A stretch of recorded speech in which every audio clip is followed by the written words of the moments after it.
Assalamualaikum warahmatullahi wabarakatuh. Bismillahirrahmanirrahim. Innal hamdalillah nahmaduhu wa nasta'inuhu wa nastaghfiruh wa na'udzu billahi min shururi anfusina wa min sayyiati a'malina.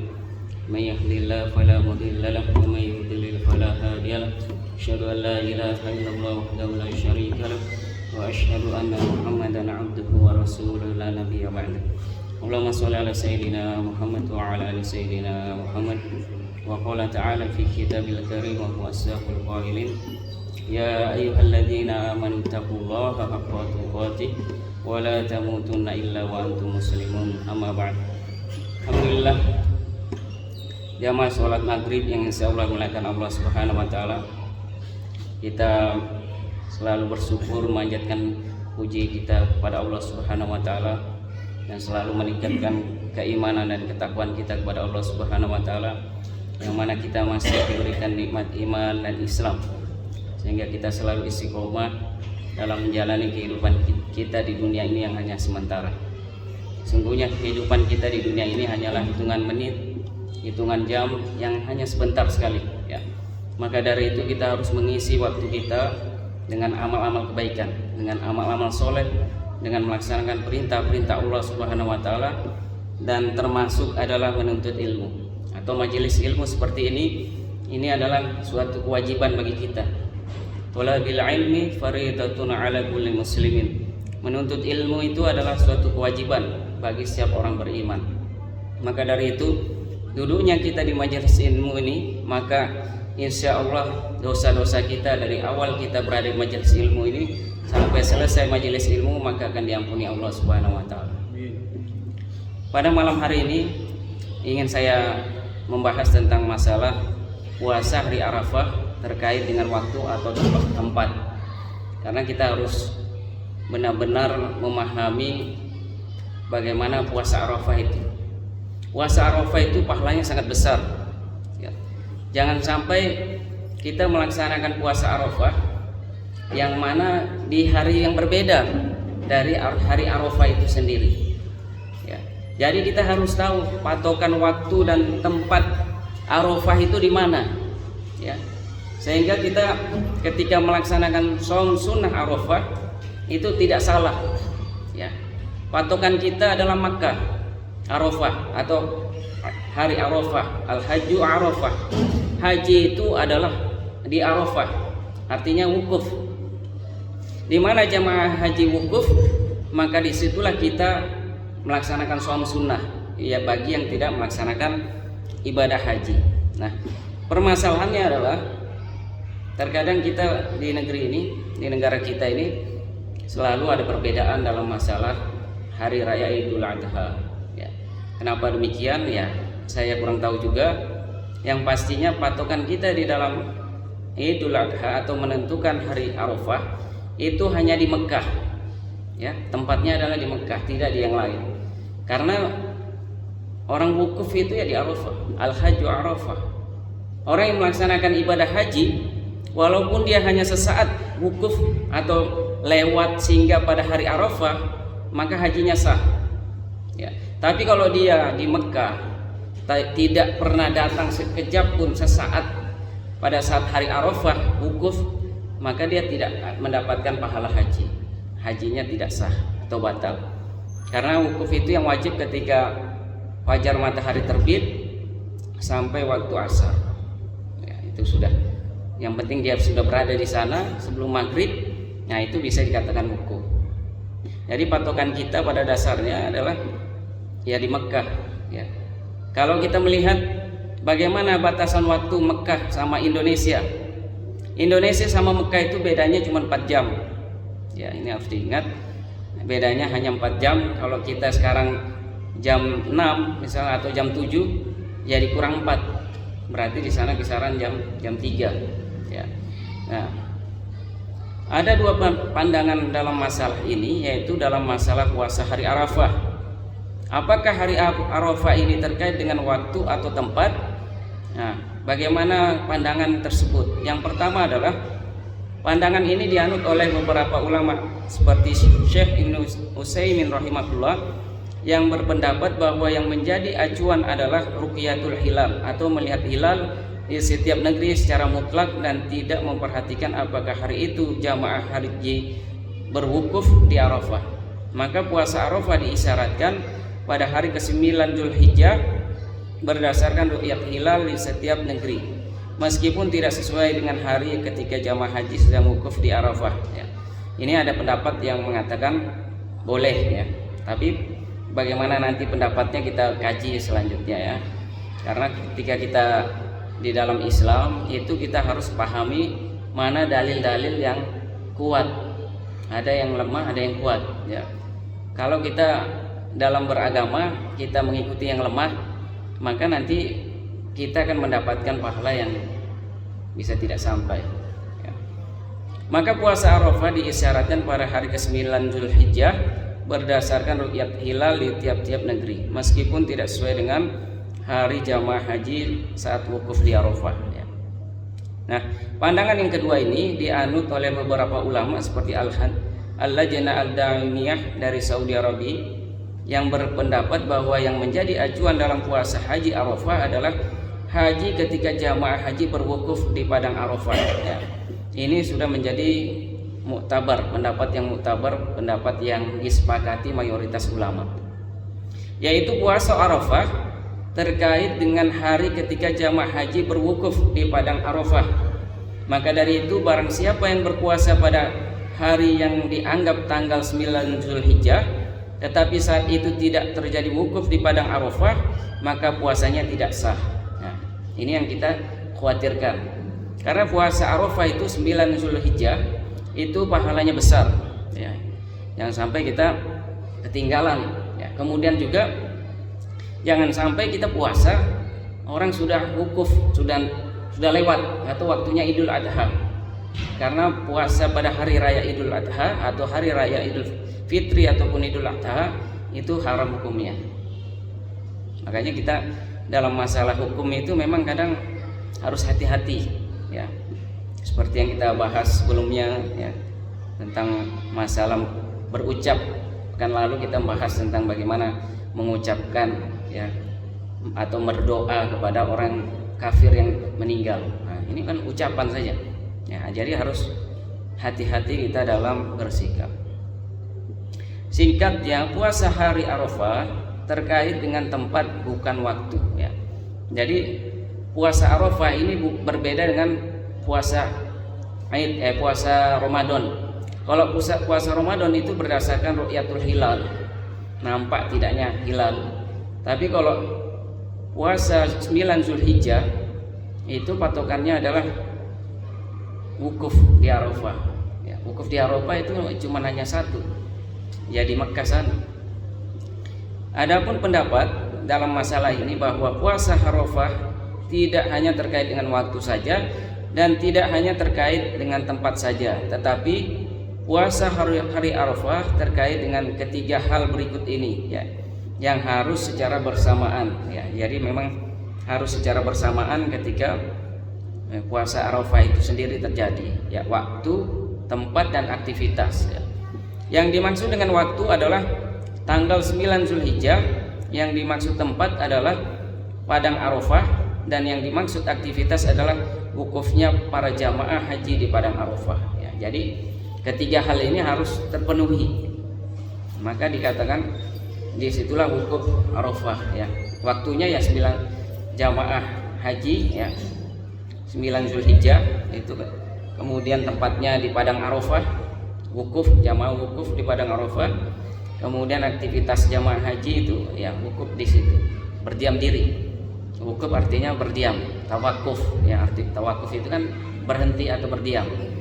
Jadi pada saat 9 Zulhijjah jamaah haji itu sudah ada di padang Arafah semua, melakukan aktivitas wukuf. Adapun dalil bahwa puasa hari Arafah terkait dengan waktu adalah hadis yang menunjukkan bahwa Nabi SAW mengaitkan puasa hari Arafah dengan waktu, yaitu tanggal 9 bulan Zulhijjah. Imam An-Nasai meriwayatkan dengan sanad yang sahih dari beberapa hadis ya, dari istri Nabi sallallahu alaihi wasallam,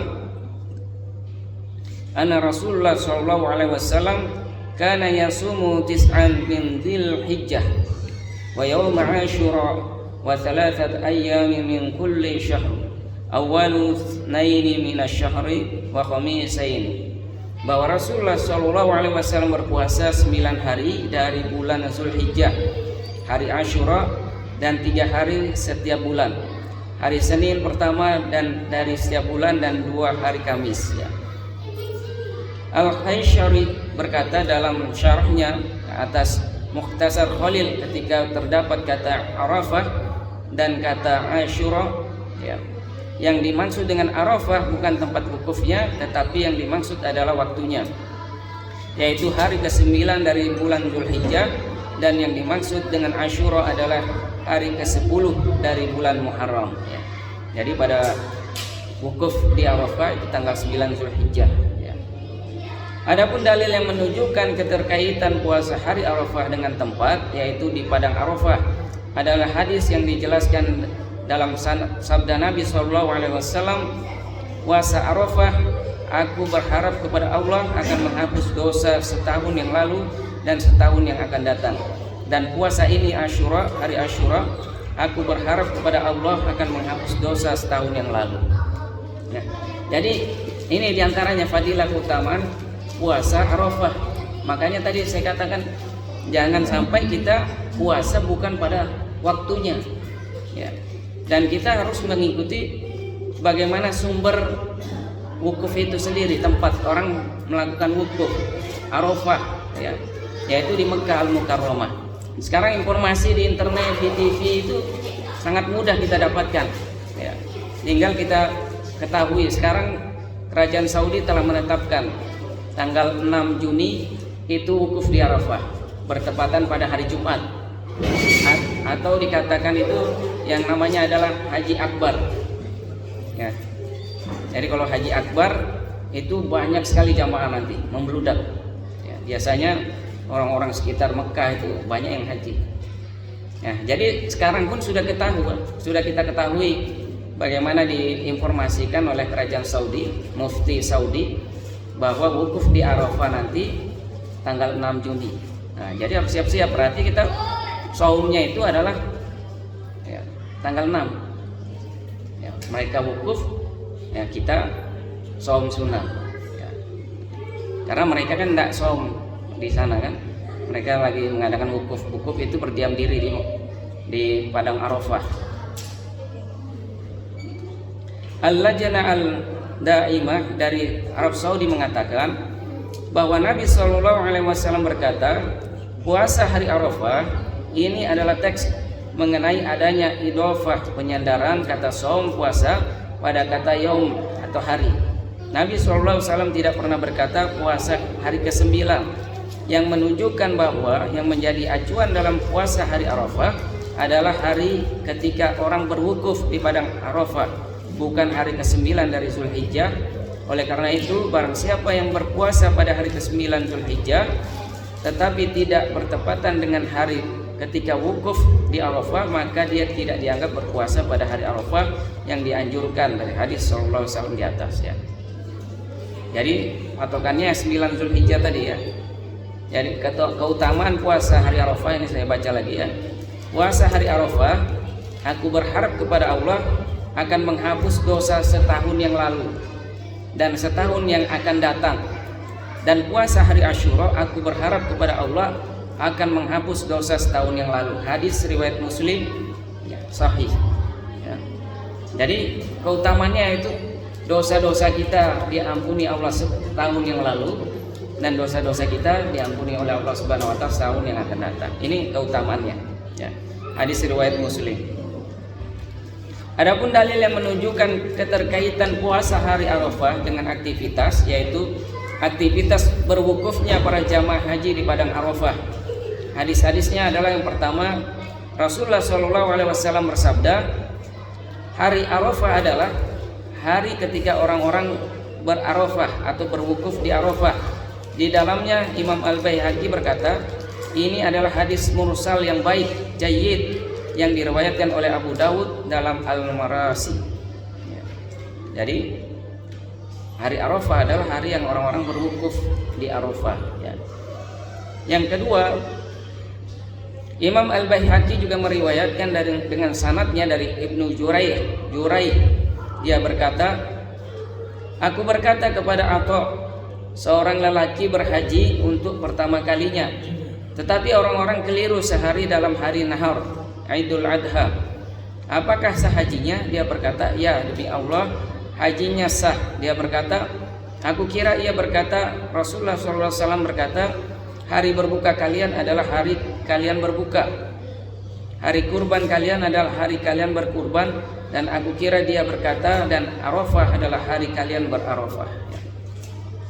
Kemudian hadis yang ketiga, dalam satu riwayat lain dari Imam Asy-Syafi'i rahimahullah, bahwa Rasulullah SAW bersabda, Arafatu yauma yu'arrifuna, dan Arafah adalah hari ketika mereka jamaah haji berarafah atau berwukuf di Arafah. Hadis-hadis ini jelas menunjukkan bahwa puasa hari Arafah terkait dengan aktivitas, yaitu aktivitas wukufnya para jamaah haji di Arafah ya. Jadi hadis-hadis ini menjelaskan kepada kita bahwa puasa Arafah itu adalah ketika jamaah haji wukuf di Arafah ya. Jadi diingat 9 Juni insya Allah nanti 9 Juni jamaah wukuf di Arafah ya, berarti 9 Juni itu kita saum. Dan saya juga nanti sekalian izin ya, minta doa jamaah sekalian, besok lusa insya Allah saya berangkat haji sama istri, minta doanya ya. Iya, insya Allah lebaran di sana ya. Jadi Allah Subhanahu wa taala mengingatkan kepada kita bahwa puasa Arafah itu pahalanya besar sekali. Nah, ini harus diingat. Bahkan di antara doa yang istajab itu ketika malam Lailatul Qadar dan ketika jamaah wukuf di Arafah ya. Kalau malam harinya ketika malam Lailatul Qadar, kalau di siang harinya ketika jamaah wukuf di Arafah. Nah, tanggal 6 Juni itu diperbanyak takbir, tahmid, tahlil, berzikir kepada Allah Subhanahu wa taala. Karena di Mekah itu orang semua berzikir, tahlil, tahmid ya kan. Bagaimana mengingat Allah Subhanahu wa taala. Dan kalau kita lihat di sana itu sudah seperti miniatur padang mahsyar akan datang ya. Semua manusia sama di sana, berpakaian putih ya.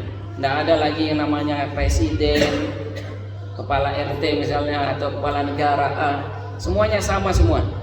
Mereka berada di dalam padang Arafah itu untuk wukuf berdiam diri.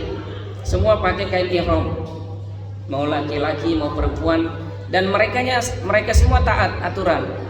Ada yang namanya rukun haji, ada yang namanya wajib haji, ada yang namanya haram ihram ya. Artinya ketika dia pakai kain ihram itu banyak larangan-larangan yang tidak boleh dilanggar. Semuanya sama.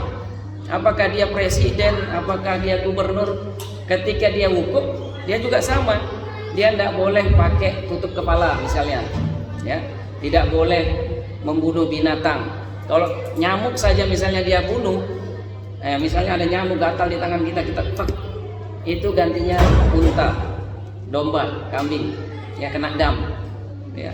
Garuk-garuk gatal ternyata ada semut, kena dam. Ya. Biar Allah mengetahui apa yang kita lakukan. Mau kita sembunyi-sembunyi misalnya kan, pura-pura gatal-gatal ternyata ada semut, kita garuk kena semutnya mati, kena dam kita. Ya. Artinya jadi padang Arafah pada saat itu adalah miniatur padang mahsyar itu ya. Semua kita di padang mahsyar itu ya. Kita bersama-sama semua. Kalau zaman dulu itu tidak ada tenda pada masa Rasulullah SAW dan para sahabat. Adapun tenda mungkin sedikit ya kan, tidak semua. Kalau zaman sekarang rasa tendanya sekarang ber-AC ya.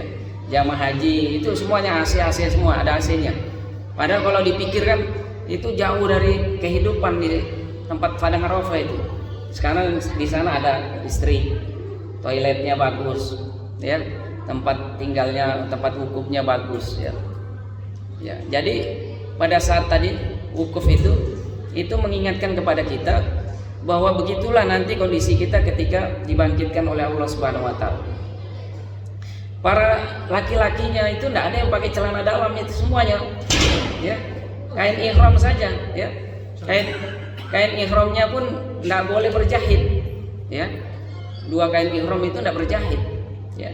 Ini menunjukkan sebenarnya untuk mengingat kepada kita, hikmahnya adalah bahwa kelak ketika kita di padang mahsyar, begitu kondisi kita. Kondisi kita dibangkitkan oleh Allah Subhanahu wa taala tergantung dengan amal ibadah kita, amal soleh kita ketika kita di dunia ini. Ada yang Allah Subhanahu wa taala bangkitkan dengan Allah berikan perlindungan ya. Jadi aurat itu tidak nampak, Allah tutup ya. Ada yang kebanjiran, panasnya luar biasa. Kadang pada masyarakat harus kita ingat, matahari itu 1 jengkal, betapa panasnya luar biasa ya. Makanya hari Idul Adha atau pada saat wukuf, jamaah wukuf itu, disitulah kita perbanyak zikir, istighfar, mohon ampun pada Allah Subhanahu wa taala. Karena di situ Allah Subhanahu wa taala mengampuni dosa-dosa orang beriman. Ya, makanya rahmat Allah Subhanahu wa taala di hadis yang tadi itu, ketika jamaah wukuf ya, kaum muslimin yang lain itu saum sunnah. Ya, pahalanya tadi ingat, Allah akan menghapuskan dosa-dosanya setahun yang lalu dan setahun yang akan datang. Jadi inilah maha rahimnya Allah Subhanahu wa taala. Ketika kita di bulan Ramadan kemarin, kita pun dikasih pahala luar biasa ya. Bagaimana dosa-dosa kita pada saat bulan Ramadan itu diampuni oleh Allah Subhanahu wa taala. Kemudian bagaimana amal soleh kita, amal-amal sunnah kita dilipat gandakan oleh Allah Subhanahu wa taala ya. Kemudian kita masuk di dalam ya, meninggalkan bulan Ramadan dalam keadaan suci, bersih ya. Kemudian masuk lagi bulan Zulhijjah, dibersihkan lagi diri kita dari dosa-dosa Allah Subhanahu wa taala ya. Artinya Allah Subhanahu wa taala sangat mencintai kita ya. Cuman kita sebagai hambanya terkadang lupa ya. Allah berikan selalu kita itu kemudahan untuk bertaubat, untuk kembali kepada Allah Subhanahu wa taala. Jangan sampai di kehidupan yang sementara ini kita lupa akan akhirat kita. Kita lupa tempat hakiki kita, tempat kembali kita sebenar-benarnya adalah di akhirat. Di dunia ini banyak macam-macam kita kerja, profesi kita banyak macam-macam ya. Masing-masing kita punya kegiatan sendiri-sendiri.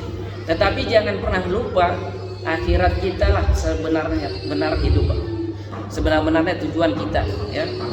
Ya, ada yang bertani, ada yang pengusaha, dokter, pegawai, TNI, polisi dan lain sebagainya. Semua itu akan kita tinggalkan. Itu semua adalah wasilah agar kita semakin mudah beribadah kepada Allah Subhanahu wa taala. Nah, kembali Rasulullah SAW bersabda, "Yaumu Arafah al-yaum alladzi yu'izru an-nasu fihi." Hari Arafah adalah hari ketika orang-orang berarafah atau berwukuf di Arafah di dalamnya ya. Dan perhatikan sabda Rasulullah SAW yang lain, wa arafahu yauma tu'arrifuna. Dan Arafah adalah hari kalian berarafah atau berwukuf di Arafah. Dan Rasulullah SAW bersabda juga, wa arafahu yauma yu'arrifuna. Dan Arafah adalah hari ketika mereka jamaah haji berarafah. Semua hadis ini jelas menunjukkan bahwa puasa hari Arafah terkait dengan aktivitas yaitu wukufnya para jamaah haji di Arafah ya. Jadi tidak boleh ya kita menyalahi apa yang ada di hadis Rasulullah SAW ya. Berdasarkan hal tersebut, yang menjadi pendapat dan menjadi rujukan yang terkuat adalah bahwa puasa hari Arafah terkait dengan 3 hal secara bersamaan, yaitu waktu ya, waktunya yaitu 9 Zulhijjah, tempatnya itu di padang Arafah, aktivitasnya adalah jamaah haji wukuf ya. Jadi 3 tempat ini, 3 hal ini secara bersamaan, waktu, tempat, dan aktivitas. Waktunya adalah 9 Zulhijjah, tempatnya adalah di padang Arafah, aktivitasnya adalah jamaah haji wukuf. Ini lebih mendekati pendapat yang kedua yang mengatakan bahwa yang menjadi acuan dalam puasa hari Arafah adalah hari ketika orang berwukuf di Arafah menurut ruqyah seluruh umat Islam di dunia secara umum tanpa memperhatikan perbedaan matlah ya. Jadi tanpa perbedaan lagi matlah itu maksudnya ruqyat ya, masing-masing negara kadang-kadang kan berbeda ruqyatnya ya. Makanya patokannya itu ya bukan ruqyat masing-masing negara ya, kan kadang Malaysia berbeda, Singapura dan lain sebagainya. Kalau hari Idul Adha, hari Arafah, patokannya 3 tadi ya, waktunya, tempatnya dan aktivitasnya. Dengan kata lain, puasa hari Arafah ini berdasarkan ruqyat Amir Makkah ya, secara khusus bagaimana dalam Sunan Abu Dawud nomor 2338 dari Husain bin Haris Al-Jadali radhiyallahu anhu, yang dia berkata, sesungguhnya Amir atau penguasa Makkah berkhutbah, kemudian dia berkata, Rasulullah SAW telah berpesan kepada kita agar kita menjalankan ibadah atau manasik haji berdasarkan ruqyat. Lalu jika kita tidak melihat ruqyat dan ada 2 orang saksi yang adil yang menyaksikannya, maka kita akan beribadah menjalankan manasik haji berdasarkan kesaksian kedua orang tersebut. Jadi kita berpuasa Arafah itu acuannya adalah ruqyat penguasa Makkah yang bertepatan dengan wukufnya jamaah haji di Arafah, bukan berpuasa pada hari ke-9 dari bulan Zulhijjah menurut ruqyat setiap negeri berdasarkan perbedaan matlah tadi ya. Jadi patokannya adalah terkadang ruqyat tadi berbeda-beda ya, yang tadi ruqyat itu ada yang 9 Zulhijjah harinya apa kan berbeda, tetapi yang menjadi patokan utama itu adalah tempatnya di mana ya. Penguasa Makkah lah yang menjadi patokannya. Kalau penguasa Makkah mengatakan wukuf di Arafah tanggal 6 Juni, maka kita berpuasa 6 Juni ya, itu patokannya ya. Nah, mungkin itu saja pembahasan tentang ini. Kalau ada yang mau didiskusikan, dipersilahkan. Silakan. Kalau di Indonesia ini patokannya apa? Ya. Kalau Indonesia ini patokannya di mana? Beda-beda. Ya kalau di Indonesia ini dia melakukan ruqyat. Makanya dia masing-masing negara itu ada ruqyat. Nanti kan sebelum penentuan apa dia ada ruqyat juga, lihat hilal juga. Cuman kan sebenarnya kalau Idul Adha tidak ada hadisnya yang menjelaskan tentang ruqyat hilal. Tetapi hadisnya banyak yang menjelaskan ruqyat itu adalah penguasa Makkah. Ya, karena patokan ibadah haji itu di Mekah, bukan negara-negara yang lain. Nah, kebanyakan sih karena masalah politik. Ya, ini pengaruh juga masalah politik, kadang mempengaruhi kebijakan-kebijakan suatu negara. Kan pernah tahun yang lalu itu awal Ramadan ini kemarin, Menteri Agama itu kan dia menyampaikan pernyataannya ketika ditanya, kenapa di awal Ramadan kita sering berbeda di antara kaum muslimin, khususnya di Indonesia antara NU dan Muhammadiyah. Dan alhamdulillah kemarin kan bersamaan kan antara NU dan mayoritas semua kita bersamaan seluruh dunia kita sama alhamdulillah ketika awal Ramadan kemarin. Cuman perbedaannya pas akhir ya. Nah, saya lanjutkan tadi pernyataan Menteri Agama itu, dia bilang kayak gini ya, ketika ditanya kenapa sering terjadi perbedaan menentukan awal dan akhir Ramadan, dia katakan kebanyakan biasanya dipengaruhi kebijakan politik. Nah gitu. Allahu a'lam bishawab. Ada lagi mau ditanyakan, silakan. Tanya Ustaz. Oh iya, silakan. Ada 2 pertanyaan yang mau saya tanyakan. Yang pertama, kemarin pas penentuan 1 Syawal, saya masih ingat Ustaz Yusuf sama Ustaz Abu Fakih merayakan 1 Syawal beda dengan kami. Iya. Ustaz Yusuf lebih awal. Nah, dengan patokan memang di Mekah sana sudah ada penentuan 1 Syawal. Nah, ini kan kita ya, negara kita ini apabila selisih sehari menentukan bulan Syawal, pasti perhitungan Zulhijjahnya juga selisih ya. Nah, tadi dikatakan bahwa saya mengambil kebijakan ya di Mekah ya, jadi penguasa Mekah ya, puasa apa. Nah, sini kita bisa patuh kepada senternya atau pusatnya itu di Mekah sana. Tapi kenapa pada saat perayaan satu Syawal kita tuh bertentangan gitu. Itu yang pertama. Yang kedua, doakan kami jemaah Masjid Al-Mu'minin bisa ikut juga nanti beberapa tahun ke depan bisa berangkat haji. Amin. Itu aja Ustaz. Amin. Ya, baik. Pertanyaannya yang pertama ya, masalah ada perbedaan dulu di akhir penentuan Idul Adha ya kan? Idul Fitri ya Pak, tentang satu Syawal. Jadi memang kalau kita merujuk ke hadis-hadis, pendapat-pendapat yang roji, nah, kalau namanya pendapat yang roji itu adalah pendapat yang terkuat, ya kan? Karena banyak pendapat-pendapat, tapi bagaimana kita bisa menentukan pendapat yang paling benar? Pendapat-pendapat itu benar, tetapi ada pendapat yang terbenar, paling benar. Itu adalah namanya metode tarjih. Metode tarjih itu untuk menjelaskan, untuk pengambilan kesimpulan. Nah, dalam masalah penentuan awal dan awal Ramadan dan awal satu Syawal, itu hadisnya sudah jelas sekali bahwa ketika ada di antara kaum muslimin yang melihat ru'yatul hilal, maka dia bersumpah dan ada dua saksi ya, kemudian diambil sumpahnya, maka seluruh kaum muslimin wajib mengikutinya.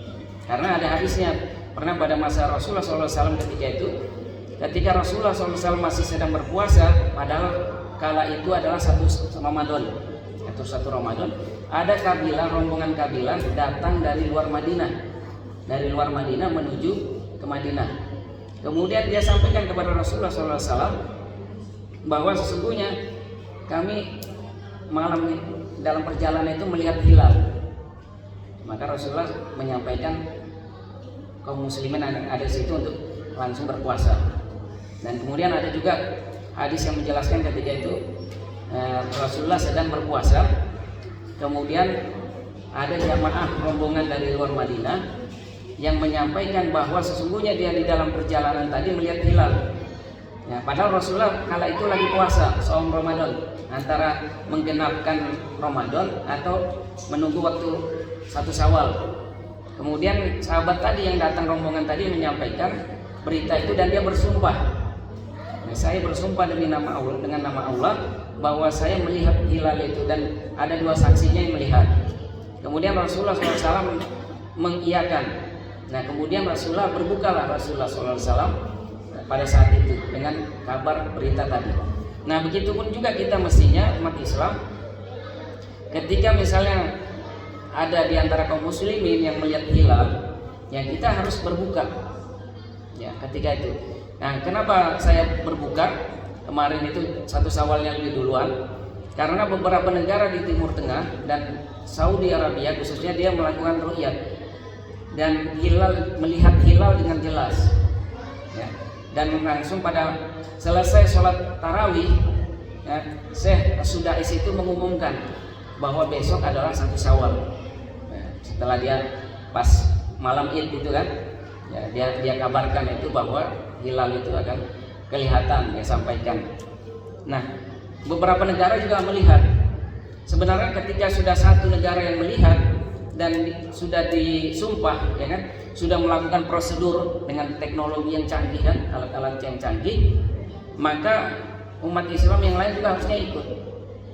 Ya, harusnya ikut karena bulan itu satu, bulan Syawal. Tidak ada yang namanya bulan Syawal dibagi-bagi, tidak ada, ya, satu. Karena dia mutar bulannya. Kemudian juga kalau kita puasa pada hari Aid, nah itu kan dosa. Nah, jadi makanya masalah fikih ini terkadang harus sensitif, kita harus benar-benar melihat yang mana yang rojih. Ya. Menurut saya yang rojih, yang kuat, ya Aid yang pertama tadi bersama dengan Saudi dan Timur Tengah. Karena beda waktu kita di Saudi Arabia dengan Indonesia itu tidak jauh beda, cuma 4 jam kita. Kita sama-sama malam. Ya, misalnya kita sudah mau masuk jam 3 malam, ya kan? Nah, di sana anggaplah sudah mulai masuk jam 12. Kan masih sama malamnya kan sebenarnya. Ya. Cuman kan kita lebih duluan. Nah, dan kita pun juga harus diingat beberapa kali kita itu Idul Adhanya, Idul Fitrinya bersamaan. Ya, pertanyaannya kalau dulu sering bersama-sama, kenapa kok berbeda? Ya kan? Nah, otomatis mestinya kapanpun juga itu pasti akan bersama. Karena kalau pernah bersama, otomatis akan pernah bersama juga karena bulan itu tidak berputar. Nah, itu diantaranya. Nah, begitupun juga dengan Idul Adha ini, wukuf di Arafah, hadisnya juga sudah sangat jelas. Jadi patokan kita itu adalah jamaah Mekah. Walaupun misalnya penguasa mengatakan Idul Adhanya misalnya hari Ahad, ya kan? Hari Ahad kan? Karena orang wukuf kan hari Jumat kan? Di hari Ahad. Kita sesuai dengan hadis yang tadi. Jadi wukuf itu berdasarkan bagaimana jamaah haji wukuf di Arafah, ya kan? Bukan berdasarkan matlah tanggal tadi. Nah, jadi tinggal pilihan kita, ya kan? Memang akan Muhammadiyah itu juga sebelumnya itu Muhammadiyah tidak tahu kenapa Muhammadiyah kemarin agak berbeda. Biasanya hitungan hisabnya Muhammadiyah itu apa yang ada di Timur Tengah itu sama. Saya juga bingung kok bisa berbeda kemarin. Walaupun memang patokannya bukan hisab ya. Patokannya bukan hisab. Biasanya juga kalau lewat hisab itu kadang tidak meleset. Ya, tapi kok saya juga bingung. Biasanya kan tidak pernah meleset. Kan selalu biasanya berbeda kan Muhammadiyah kan.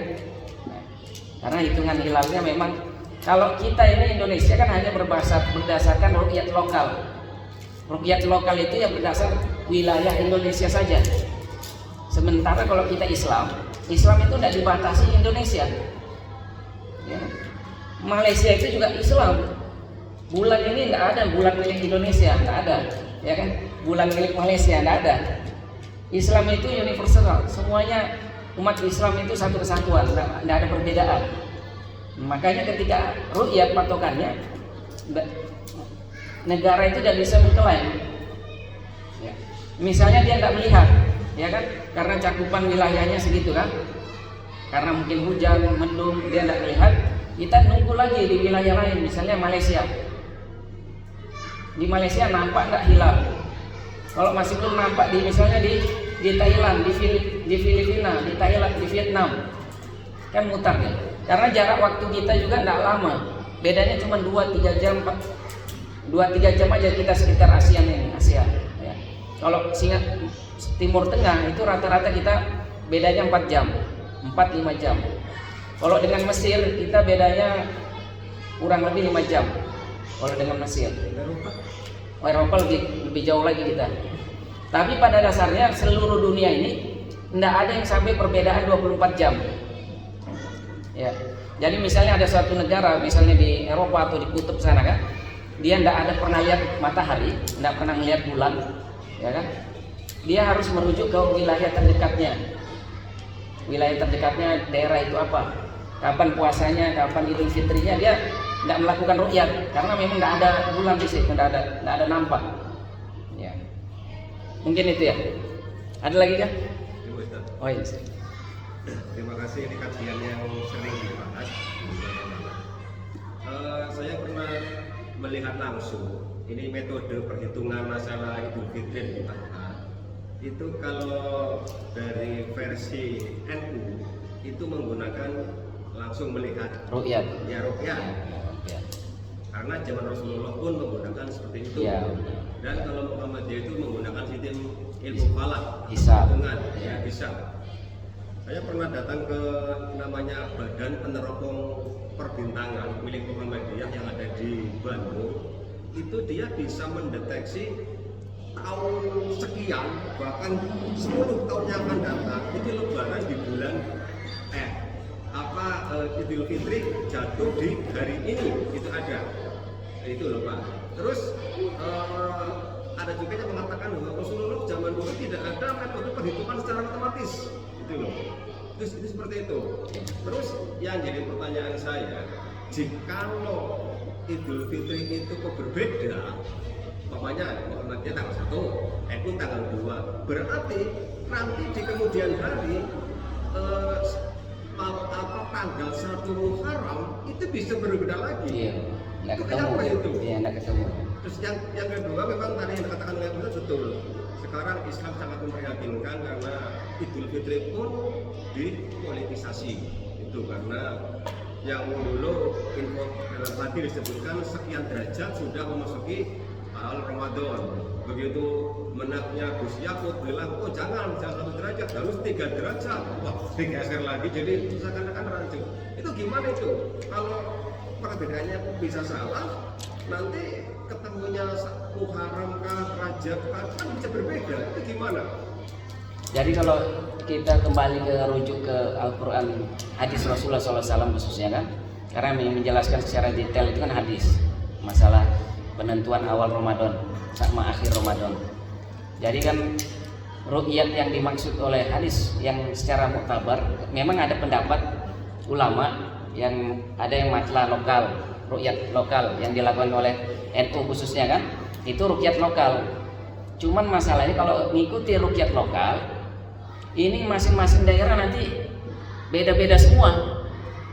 Misalnya di Jawa Barat tadi berapa banyak wilayah beda-beda, ya kan? Setiap batas berapa ratus kilo dia bisa melakukan ruqyat lokal sendiri-sendiri. Ya tambah tidak pernah ketemu nantinya, ya kan? Nah, maka dari itu yang dipakai adalah ruqyat global, ya tadi, ya khusus ruqyat global. Maksudnya adalah ruqyat global yang mana ruqyat yang tidak membatasi wilayah negara. Di mana ada yang melihat ruqyat, maka itu termasuk ruqyat untuk seluruh kaum muslimin. Nah, ini pendapat yang mayoritas para imam-imam itu mengadopsi ini. Jadi kalau ada yang sudah melihat ruqyat, maka itu sudah menjadi bulan bersama seluruh kaum muslimin. Nah, itu untuk mencegah, menghindari yang namanya perbedaan-perbedaan tadi awal sama akhir Ramadan. Sebenarnya kalau ini disepakati, maka seluruh dunia nggak akan berbeda. Ya, karena misalnya kita di Indonesia ini kan melakukan ruqyat beberapa daerah, misalnya di Lamongan, di daerah Sumatera atau di daerah Jakarta Timur sana kan, melihat atau di Bandung melakukan ruqyat nggak kelihatan misalnya kan, karena kondisi ketika ruqyat itu kondisi mendung, awan sangat tebal, ya kan, sehingga nggak nampak. Ya, nah ketika nggak nampak itu nggak boleh langsung digenapkan. Ya, kan kalau tidak nampak kan hadisnya berbicara gitu. Jika tidak nampak bulan, maka genapkanlah Ramadan itu menjadi 30 hari. Ya kan? Digenapkan. Nah, masalahnya kita ini kan sudah ruqyat ini, tidak kelihatan. Bulan kan mutar. Indonesia lebih duluan misalnya. Nah, mutar lagi ke Malaysia. Malaysia kelihatan enggak ruqyatnya? Ternyata tidak kelihatan. Lari lagi ke Vietnam. Ke Vietnam kelihatan enggak? Misalnya ke Singapura, Singapura kelihatan enggak? Enggak kelihatan. Lari lagi sampai ke Timur Tengah pula, ya kan? Timur Tengah kelihatan. Nah, ketika dia di sore hari melakukan ruqyat, ya kelihatan, kemudian langsung diinformasikan biasanya pada saat maghrib. Nah, kita pada saat diinformasikan di Mekah maghrib sekitar jam 7, kita sudah jam 10, makanya kita menunggu. Kita tidak boleh langsung menginformasikan, kita menunggu waktu. Nah, ketika telah dapat informasi kabar bahwa telah ada ruqyat di Saudi Arabia, karena dia melakukan tadi alat canggih segala macam kan, nah kelihatan, maka kita harus berbuka Idul Fitri bersama. Ini sebenarnya peran OKI kalau dia mau memanfaatkan itu buat kesepakatan. Cuman setahu saya pernah ada konferensi OKI. Jadi yang dulunya mereka pernah sepakat bersama semua, itu diserahkan ke masing-masing negara. Ya, ini masalah politik tadi. Ya, padahal ketika OKI ini sepakat ya bersama semua mereka merayakan satu Idul Fitri, ya dengan diantaranya siapa negara kaum muslimin yang melihat, ya itu bisa dijadikan bulan bersama. Tetap juga masih melakukan ruqyat juga yang lain karena kan sunnah. Ya, sunnah muakkad, ya, fardu kifayah. Ya. Jadi kalau kayak gitu perhitungan secara matematis itu bisa dikuatkan apa tidak? Hitungan secara hisab itu tidak bisa dipakai dalilnya. Tetapi hitungan itu hanya bisa untuk misalnya waktu sholat. Karena hadisnya itu perintah untuk kita berpuasa atau berbuka itu karena hilal, ya karena bulan. Dan juga karena ada hadis Rasulullah yang menegaskan bisa saja ketika bulan itu tidak nampak, genapkanlah Ramadan itu menjadi 30. Kalau dengan hisab kan jadi tidak bisa, bingung. Makanya tetap dengan cara ruqyah. Kalau hisab tidak bisa dikuatkan secara nas Al-Quran hadis, tapi mereka organisasi tersebut bisa mengetahui bahwa di bulan ini tanggal ini mau ada gerhana bulan. Iya, kalau untuk itu boleh bisa. Tetapi kalau untuk Idul Fitri atau awal Ramadan itu kita harus tetap dengan perintahnya. Iya. Makanya saya bilang untuk menentu awal sholat, waktu duhur dengan hitungan hisab itu luar biasa bisa. Tetapi kalau dengan cara awal Ramadan sama Idul Fitri itu ada kaifiatnya, ada tata caranya. Ya, ada tata caranya bagaimana kita mengawali Ramadan dan mengakhiri bulan Ramadan. Ada kaifiatnya. Tata caranya apa? Dengan cara melihat ruqyah tadi. Yang dilakukan NU sudah benar melakukan ruqyah. Cuman kan sebatas lokal saja kan. Nah, kalau sebatas lokal apalagi misalnya derajatnya dinaikkan atau diturunkan, nah itu kadang mempengaruhi. Apalagi kondisi awan dan lain sebagainya. Jadi mestinya ketika Indonesia tidak nampak, dia harus menunggu Indonesia, menunggu di negara-negara lain yang lainnya, apakah ada nampak hilal atau tidak. Dia tidak boleh langsung mengambil kesimpulan, karena bulan itu berputar tidak sampai lebih dari 24 jam di seluruh dunia. Ya, maksudnya di daerah jauh pun juga masih bisa kelihatan. Yang membuat kita berpikir kemarin itu tanda tanya. Kenapa bisa Amerika yang beda waktunya dengan Mekah kan, dengan Indonesia, kenapa Amerika sama Mekah sama? Pertanyaannya gimana? Ya kan? Padahal jarak antara Amerika sama Mekah itu lebih jauh daripada kita. Ya, dia lebih jauh, tapi dia bisa bersamaan pada hari yang sama, kita berbeda. Nah ini terkadang pengaruh tadi kebijakan politik. Makanya kan di Al-Quran itu, ya mohon maaf, nanti coba tolong dicek di surah apa ya? Ada di Al-Quran, saya lupa surahnya, yang mana Allah Subhanahu wa taala menjelaskan ittakhadhu ahbarahum wa rubbanahum arbaba min dunillah, ya. Kelak wajah mereka dibolak-balikkan di neraka jahanam, ya. Itu dikarenakan mereka mengikuti pemimpin-pemimpin mereka. Ya. Mereka berdoa penduduk neraka itu, ya Allah, azablah mereka penguasa tadi 2 kali lipat dari apa yang saya rasakan ini. Ya. Dari ayat ini para ulama banyak menafsirkan bahwa pendapat pemimpin itu tidak semuanya harus dikaji. Ketika pendapat pemimpin itu bertentangan dengan dalil yang jelas, yang rojih, maka itu tidak boleh diikuti. Allahu a'lam bishawab. Contohnya misalnya pemimpin kita mengatakan, ayo kita harus saling tenggang rasa, toleransi, masing-masing kita harus saling mengucapkan selamat hari raya agamanya masing-masing. Kira-kira kita ikutin enggak? Ya kan? Kan pemerintah menganjurkan gitu. Ya kita enggak boleh ikuti. Kalau kita ikutin ya kena ayat tadi, surah Al-Ahzab. Nah, surah Al-Ahzab di akhir-akhir surah Al-Ahzab ayat 66. Nah, di situ ayatnya. Di situ yang berbunyi tadi. Ya mungkin itu ya. Ada lagi kah? Mau silakan. Ini kita pembahasan masalah selisih waktu ya, Ustaz ya. Silakan. Dan juga berkaitan dengan politik. Ingin saya tanyakan ini kan kalau kita menentukan hari-hari besar Islam, ya kan, biasanya pemimpin negara itu ada di awal tahun sudah menyebutkan ini libur nasional untuk pegawai aparatur sipil negara ini sekian belas hari atau sekian puluh hari terhitung dari Januari sampai Desember. Nah, apakah itu juga berhubungan dengan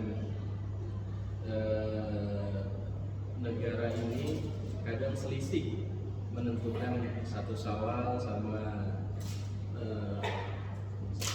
Idul Adhanya atau Idul Fitrinya itu kadang selisih karena dia sudah berucap duluan gitu kan. Jadi takutnya ini pemimpin ini tidak konsisten ini. Kemarin katanya liburnya sekian sampai sekian, ini ternyata penentuannya sekian. Terus yang kedua, pemimpin negara biasanya kan juga memiliki asisten atau orang-orang spiritual ya Ustaz ya, ulama-ulama gitu kan. Nah, yang kadang saya mau tanya, peran serta ulama ini di sisi pemimpin negara ini seperti apa gitu? Karena bisa presiden ini lebih dekat dengan ormas NU, banyak orang NU yang dirangkul. Pemimpin ini dekat dengan ormas Muhammadiyah, ini orang Muhammadiyah banyak dirangkul. Jadi kita ini seperti Ustaz sampaikan tadi, azab kita dibolak-balikkan di neraka, terus kita tidak terima, kita minta pemimpin kita itu 2 kali dirasakan apa yang telah kita rasakan. Nah, ini kita ini jadi mau berpedoman, kalau kita sebagai muslim patokannya kan ulama ya Ustaz. Tapi pengambil kebijakan ini kan biasanya pemimpin negara. Nah, otomatis ulama ini kan mengikut aja apa maunya pemimpin negara. Kita ini jadi menyikapinya ini bagaimana Ustaz? Iya, baik ya. Jadi yang pertama tentang masalah tanggal merah pada hari raya ini, hari raya besar agama kan? Iya. Itu sebenarnya mubah-mubah saja, hanya sekedar untuk penentuan hari-hari libur pegawai-pegawai negeri khususnya kan, atau pekerja-pekerja. Dan itu kan tidak berpatokan di situ juga, pemerintah kan tidak berpatokan di situ. Itu sebagai acuan aja bahwa liburnya nanti kurang lebih sepekan itu ya, tanggal-tanggal yang telah ditentukan. Kalau masalah itu tidak jadi acuan biasanya kan, itu cuma untuk acuan libur di pemerintah banyak kan ya. Kemudian yang masalah bagaimana kita menyikapi kepemimpinan pemerintah yang pada dasarnya ada orang-orang yang pintar agamanya, yang selalu di samping ada namanya menteri agama ya kan ya. Kita harus lihat ya, bukannya saya seperti apa, bagaimana menteri agama kita sebelumnya Pak Yakut ya, ini gimana ya, layak nggak diikuti? Layak nggak Pak Yakut diikuti ya kan? Ternyata kan nggak layak sama sekali. Dari dulu juga ulama itu yang mukhlis udah banyak kontradiksi dengan Pak Yakut ya. Dan memang ternyata Pak Yakut ini setelah nggak menjabat, nah dia membawa lari kabur uang jamaah haji ya, luar biasanya. Jamaah haji yang susah payah puluhan tahun menabung untuk haji, yang harusnya berangkat haji, itu jatahnya dijual. Betapa zolimnya dia kan, dijual, dia jadikan haji reguler, haji plus percepatan. Jadi yang reguler tadi, jatah reguler jamaah itu dijual, dinaikkan menjadi haji plus. Kan dia dapat banyak. Tapi zolimnya pertama, zolimnya rakyat yang sudah puluhan tahun nunggu harusnya berangkat jadi tidak berangkat. Nah ini makanya tadi saya bilang ya, layak enggak orang seperti Pak Yakut itu diikuti ya kan? Artinya terkadang pemerintah kita, bukan saya menjelekkan atau apa, tetapi pemerintah yang ada saat ini itu tidak pernah bisa mandiri secara politiknya. Perpolitikan kita itu tidak bisa independen. Kita selalu dikendalikan oleh kekuatan yang lebih besar Ya, seperti misalnya Amerika, kemudian Cina, ya. Begitupun juga dalam urusan agamanya. Amerika tidak akan pernah memberikan izin seorang yang paling alim, yang baik, yang mukhlis untuk menjadi menteri agama. Yang akan diambil adalah orang-orang yang liberal. Itulah yang dijadikan menteri agama. Ya. Yakut itu menteri agama yang liberal pada kala itu kan. Yang sekarang apakah sama? Yang sekarang tidak jauh beda, lebih liberal lagi. Ya. Kalau Pak Yakut itu dari sisi agamanya memang tidak ada, tanda petik ya, jauh sekali dia, memang tidak ada karena dia dari ormas saja kan, dari ormas apa kemarin itu? Ormas Banser. Nah, karena dia punya masa besar, kemudian ada politik di situ, kemudian diangkatlah dia jadi menteri. Di background keagamaan Pak Yakut itu tidak ada Pak Yakut. Tapi kalau yang sekarang ini itu background agamanya luar biasa, profesor, doktor, guru besar, tapi liberal, ya kan? Dari mana sisi liberalnya? Banyak hal. Pertama, menganjurkan agar umat Islam saling menghormati antar beragama dan saling mengucapkan sama selamat hari raya agama ibadah lain. Ini yang pertama, liberal. Bahaya, tidak boleh diikuti, ya kan? Kemudian apa? Dia dekatnya dengan orang-orang Kristen, dengan Paulus kemarin, ya kan? Dia mendoakan Paulus, dia cium Paulus, ya kan? Dia muliakan Paulus, ya kan? Padahal Paulus itu kafir, ya, neraka tempatnya, dan tidak boleh didoakan. Udah mati orang kafir, sudah mati, kita bahas sebentar ya. Udah kafir mati didoakan, ya kan? Ya, jadi tidak layak diikuti. Ya, jadi yang ingin saya sampaikan adalah bahwa menteri agama yang ada di negeri kita, negara kita ini, tidak akan pernah menteri agama yang mukhlis. Misalnya dari NU, dari Muhammadiyah yang mukhlis, tidak akan pernah dipilih. Yang akan dipilih adalah yang liberal. Nah, karena kalau liberal kita sudah tahu bersama, itu mengarahkan Islam itu untuk disudutkan.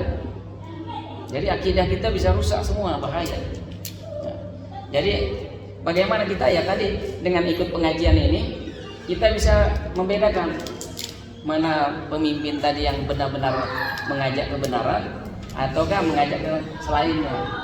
Nah, jadi kayak menteri saat ini ya kita harus mengkaji dulu pendapatnya benar apa tidak. Tidak boleh langsung kita ikuti karena kita sudah tahu karakter dia, sikap dia, ya kan? Gimana loyal dia. Sikap dia, karakter dia, loyal dia adalah bukan kepada Islam, ya. Dia justru sering menyudutkan syariat Islam. Profesor, doktor, tapi sering menghina syariat Islam. Bagaimana itu kira-kira? Jadi tidak layak ya. Jadi kalau orang liberal itu memang dia tidak ingin syariat Islam diambil, diadopsi. Jadi dia inginkan adalah syariat Islam itu diganti dengan universal. Misalnya aturan-aturan Al-Quran As-Sunnah diganti dengan aturan PBB. Ya mungkin itu ya apa yang bisa kita kaji pada malam hari ini. Kurang lebihnya mohon maaf. Astagfirullahaladzim, astagfirullahaladzim. Subhanakallahumma wa bihamdika, subhanakallah bihamdika, asyhadu an la ilaha illa anta, astaghfiruka wa atubu ilaik. Assalamualaikum warahmatullahi wabarakatuh.